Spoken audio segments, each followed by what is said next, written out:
Equity mutual funds की अगर बात किया जाए तो इस म्यूचुअल फंड ने लास्ट 1 ईयर की शार्प सेंसेक्स की मूवमेंट की चलते एक सॉलिड रिटर्न कमा कर दिया है।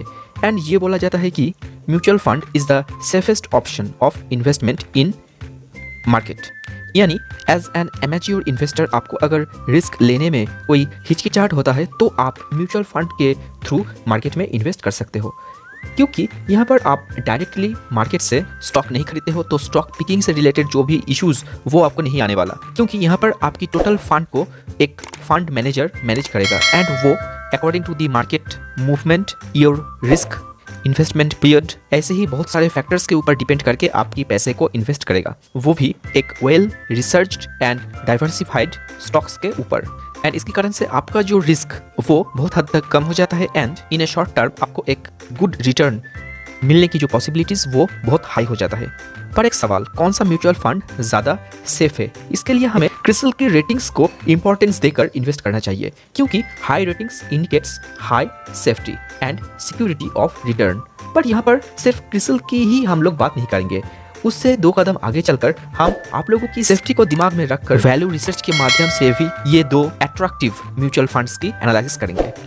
नंबर 1, क्रिसिल ने जिस इक्विटी फंड को नंबर 1 रेटिंग दिया है एंड जिसका लास्ट 5 ईयर की एनुअल ग्रोथ रिटर्न की परसेंटेज अबव 21 है एंड वैल्यू रिसर्च की तरफ से भी जिसको 5 स्टार रेटिंग मिल चुका है, तो ऐसे ही एक secure and high safety equity fund में आप 1000 रुपीज से ही अपना SIP स्टार्ट कर सकते हो। इन्वेस्टर्स यहाँ पर ₹26.51 यूनिट प्राइस के ऊपर बाय कर सकते हैं।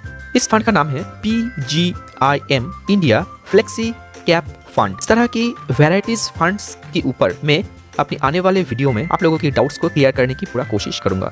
इस फंड ने अपने कैश एंड कैश इक्विवेलेंट्स की 97% इन्वेस्ट करता है इक्विटी में। इस कंपनी ने Infosys, ICICI bank, Larsen and Toubro जैसे कंपनी में इन्वेस्ट करता है। इंडियन मार्केट की इस सिचुएशन में थोड़ा लॉन्ग पीरियड के लिए यानी ऑलमोस्ट 3 इयर्स के लिए आप लोग इस फंड में SIP कर सकते हैं। पर मुझे लगता है कि मार्केट की इस वोलेटाइल सिचुएशंस में आप लोग अगर एक लमसम अमाउंट इसमें इन्वेस्ट ना करें तो ही बेहतर है। Number 2, Canada Robeco emerging equities fund. SIP start करने के लिए इस इक्विटी फंड को भी आप लोग चूज कर सकते हो। इस म्यूचुअल फंड की लास्ट जो कुछ ईयर्स की रिटर्न वो बहुत ही अट्रैक्टिव है एंड पिछले कुछ टाइम से इस म्यूचुअल फंड ने लगातार एक अच्छा परफॉर्मेंस के साथ इन्वेस्टर्स को माला माल कर चुका है।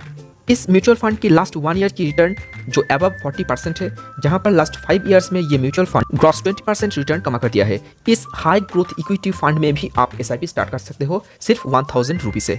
तो मुझे लगता है कि जो लोग मार्केट में डायरेक्ट इन्वेस्टमेंट करने से डरते हैं एंड एक अच्छा गाइडेंस के साथ इन्वेस्ट करना चाहते हैं, मुझे लगता है कि वो लोग ये 2 इक्विटी फंड में से किसी एक को चूज कर सकता है, क्योंकि क्रिसिल की रेटिंग्स के अनुसार एंड पिछले कुछ टाइम्स की कांस्टेंट रिटर्न की परफॉर्मेंस को देखते हुए हम ये बात कह सकते हैं कि SIP स्टार्ट करने के लिए ये 2 फंड एक अच्छा ऑप्शन है। पर मार्केट में इन्वेस्टमेंट ऑब्वियसली हाई रिस्क के अंदर होता है। यहाँ पर आप लोग high risk and high gain की बात तो सुने ही होंगे। मुझे लगता है कि एक एमेच्योर इन्वेस्टर्स को मार्केट को समझने के लिए SIP के थ्रू म्यूचुअल फंड्स में इन्वेस्ट करना चाहिए। तो इन दोनों फंड में आप कौन से फंड में इन्वेस्ट करने के लिए ज्यादा इंटरेस्टेड है एंड क्यों, ये खुद से सोचिए एंड देन आपकी नीड्स, आपकी रिस्क टेकिंग कैपेबिलिटीज, ये सारे चीज की मद्देनजर आप अपना इन्वेस्टमेंट स्टार्ट कीजिए।